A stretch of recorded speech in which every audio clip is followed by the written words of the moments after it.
Alors déjà, je le dis, je commence à le dire de plus en plus souvent, mais je tiens à le redire. Le digital n'est plus une variable d'ajustement pour un groupe comme TF1. C'est important parce que on voit bien encore aujourd'hui qu'on a l'impression que on découvre le digital, on découvre les enjeux du digital, on découvre les GAFA. Donc il faut déjà savoir que par exemple on collabore avec Twitter depuis 2012, d'accord, que ça fait maintenant un peu plus d'un an qu'on a effectivement un MCN TF1 qui fait 40 millions de vidéos vues, qu'on collabore tous les jours avec Facebook au niveau éditorial, que tous nos programmes, nos grandes franchises, les Voice, les Danses avec les stars ou l'information intègrent les réseaux sociaux, intègrent YouTube, intègrent Twitter dans la réflexion éditoriale, comment on prolonge l'effet éditorial, comment on donne la parole, parce que c'est ça finalement aussi l'intérêt de ces propositions de plateforme. Donc résolument, ce n'est plus une variable d'ajustement et surtout notre stratégie, elle est, attention, multiscreen, multiplateforme et multi-contenu. Donc moi, je ne suis pas face au GAFA, et on n'est pas face au GAFA, on est dans une logique que j'appelle de coopétition. Ce qui pour moi est une vertu de se dire, à un moment, bien évidemment, qu'au quotidien, un annonceur, il a le choix, il doit choisir ses leviers et quels sont les bons arbitrages. Et donc, il y a des moments où on va peut-être faire un arbitrage de se dire, voilà, je vais renforcer mon investissement digital versus mon investissement télé. Mais en même temps, pour nous aujourd'hui, on n'est plus dans le silo. Et que la stratégie d'annonceur, c'est plus une stratégie à plat, c'est plus, entre guillemets, une logique d'exposition, c'est un écosystème dynamique où tout doit se répondre. Donc, la copie télé que je fais, elle doit envoyer sur Facebook. Et nous, effectivement, derrière, si je suis dans un contexte de The Voice, je dois pouvoir apporter à mon client comment je réenchante sa proposition et sa discussion sociale grâce à mon asset The Voice. Et derrière, une fois qu'on s'est dit ça, est-ce qu'on ne fait pas une action de licence pour animer son réseau trade et pouvoir derrière, effectivement, lui permettre de gagner des nouveaux clients? C'est ça, nous, aujourd'hui, notre réflexion. Et donc, finalement, on ne se met pas dans une logique vraiment d'opposition.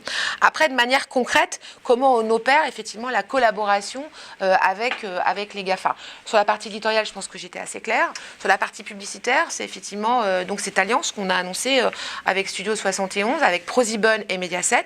Studio 71, c'est quoi? C'est le 4e MCN mondial. D'accord. Quand Mixicom, quand on le remet dans une échelle mondiale, est le 26e MCN mondial. Voilà. C'est 5 milliards de vidéos vues par mois. C'est effectivement des talents et des influenceurs qui ont une notoriété internationale. En France, Studio 71 fait 60 millions de vidéos vues aujourd'hui. Donc c'est important de le noter. Et donc pour nous, ça va nous permettre effectivement de se dire, on va lancer Studio 71 France à partir de septembre prochain, avec une proposition qui va être une proposition sur comment on travaille des offres autour du marketing de l'influenceur. Donc on va s'appuyer sur Finder, qu'on opère déjà et qui déjà on a des relations de partenariat, qu'on va faire grossir avec des nouveaux talents qui vont venir du domaine de la mode beauté, de l'humour, du gaming, de l'entertainment. On va utiliser aussi les influenceurs internationaux pour voir si certaines marques ne sont pas intéressées pour développer des plateformes, non pas que françaises, mais sur certains marchés, qui peuvent être donc la France, l'Italie, l'Allemagne, mais pourquoi pas les États-Unis, donc, puisque Studio 71 aussi opère aux États-Unis. Donc ça peut être aussi un nouveau prisme pour nous en termes de synergie. C'est aussi nous donner, dans la collaboration avec YouTube, une nouvelle manière de procéder, puisque avec cette force de frappe que nous avons, c'est comment on crée des packages syndiqués avec YouTube et avec nos assets propres et pouvoir aussi derrière permettre de se dire qu'on va investir des contenus TF1 dans le cadre du MCN TF1 qui derrière sont aussi des garanties de premium, de brand safety et d'environnement éditoriaux pertinents et contextuels.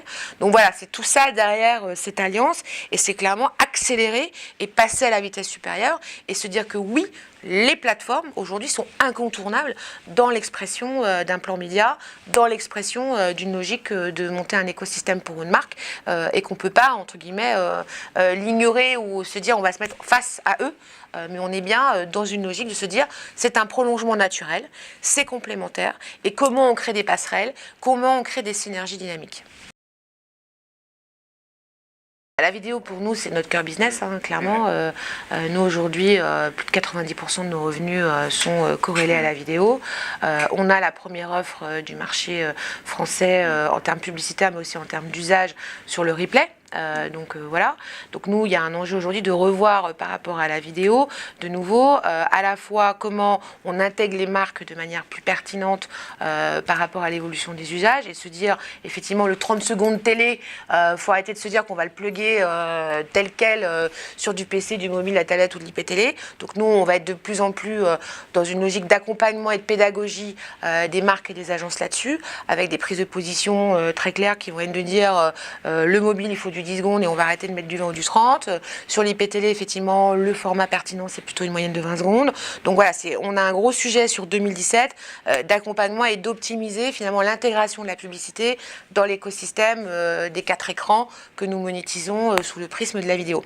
Au-delà de la partie replay, donc on en a parlé rapidement tout à l'heure, c'est effectivement comment on apporte une proposition, on va dire, plus riche, notamment sur la cible des millennials, puisque nous, on adresse très bien en télévision, évidemment, la fameuse femme RDA moins de 50 ans, les 25-49 ans, mais effectivement, on sait très bien que les moins de 35 ans sont plutôt des petits moyens consommateurs télé, même si il ne faut jamais négliger que le temps passé, que ce soit en vidéo ou d'une manière générale en médias, la télévision, par leur consommation vidéo ou par la consommation linéaire, reste absolument déterminante et prédominante. Il ne faut jamais l'oublier, 70% de la consommation vidéo d'un millénial, c'est lié à un environnement télé. Par rapport à ça, c'est donc une alliance avec Minute Buzz pour justement apporter ce savoir-faire, parce que Dominique Delport, je le paraphrase, disait à juste titre il n'y a pas si longtemps, quand on veut faire du millennials, on veut le faire par des millennials. J'avoue que je suis assez d'accord avec cette analyse, qui est une très bonne synthèse, et Minute Buzz, ce n'est ni plus ni moins que 40 talents, 40 personnes complètement habitées par les réseaux sociaux, qui ont les codes, qui ont les langages, qui savent exactement comment s'adresser à cette cible-là, comment adapter les contenus aussi par rapport aux plateformes. Et donc, il y a un moment, on ne sait pas faire, il faut arrêter de dire qu'on sait faire tout seul. Et leur expertise nous est absolument précieuse pour pouvoir proposer à nos annonceurs et aux agences des solutions adaptées. Donc, on aura quelqu'un de Minute Buzz, on a déjà d'ailleurs quelqu'un de Minute Buzz qui a intégré les équipes, il s'appelle Julien, @minutebuzz.com, qui effectivement va intégrer les équipes de TF1 pour quand on va répondre à une problématique, on va intégrer derrière du Minute Buzz quand c'est pertinent, pas systématiquement, pour pouvoir effectivement adresser comment une OPSP, comment une opération de brand content, on l'adresse aussi sur les réseaux sociaux. Il y en a une, c'est à Data, évidemment, donc nous, par le GRP Data, par One Exchange, par notre DMP, comment on fait pour effectivement qualifier et être plus pertinent dans l'efficacité et dans le retour sur investissement. Donc ça, voilà, on va dire que maintenant, c'est pour nous industrialiser et on va monter en charge tout au long de l'année 2017. Le deuxième sujet, c'est vraiment tout ce qui est finalement ad switching. On l'avait lancé au moment de la Coupe du Monde du rugby. On l'a déployé sur l'euro. Et là, ça va devenir aussi une logique d'industrialisation. En clair, c'est quoi? C'est quand je consomme le live sur PC, mobile ou tablette, je prends l'écran linéaire, je l'enlève et je l'ad switch. Et du coup, je mets un écran ad servé. Donc ça change tout et ça permet effectivement derrière de pouvoir permettre à des annonceurs qui par exemple veulent travailler du contextuel, je vais être dans tous les écrans Koh-Lanta, j'ai pas forcément les moyens effectivement en télévision de pouvoir l'adresser parce que voilà ça implique un certain investissement. Grâce à la switching, je peux être présent dans toutes les coupures de Koh-Lanta et je m'adresse à cette cible des moins de 35 ans, donc je suis très complémentaire par rapport à la consommation linéaire, sachant qu'il y a 1,8 million de Français aujourd'hui qui consomment le live sur effectivement PC mobile tablette, première chose, et que 65% des moins de 35 ans consomment le live sur mobile. Donc pour nous, c'est des enjeux importants. Pour être précise, il y a plus de 220 annonceurs qui ont fait de la switching en 2016. Et pour nous, voilà, c'est quelque chose où on veut vraiment développer cette ligne en 2017. Troisième tendance, on vient de le lancer, c'est la VR. On y croit énormément parce que voilà, pareil, comment on réenchante l'expérience effectivement audiovisuelle, à la fois vis-à-vis de notre consommateur final, mais aussi vis-à-vis du marché. Donc on a lancé l'appli MyTF1 VR. On est très content des premiers résultats puisqu'on l'a lancé dans le cadre du contest de The Voice samedi dernier. Donc on a déjà un peu plus de 50 000 téléchargements. On a eu 112 000 sessions et surtout ce qui est très important et ce qui est un signe nous d'encouragement, c'est 6 minutes de temps passé sur l'appli. Donc ce qui est quand même assez important en termes d'engagement. Et au-delà de The Voice, qui a été évidemment le contenu le plus consommé, puisqu'on propose en fait de découvrir des auditions à l'aveugle dans l'appli MyTF1 VR, soit avec son mobile, parce que si on n'a pas de casque, mais sinon ça marche évidemment avec les casques. Donc par exemple, vous pouvez utiliser celui-ci.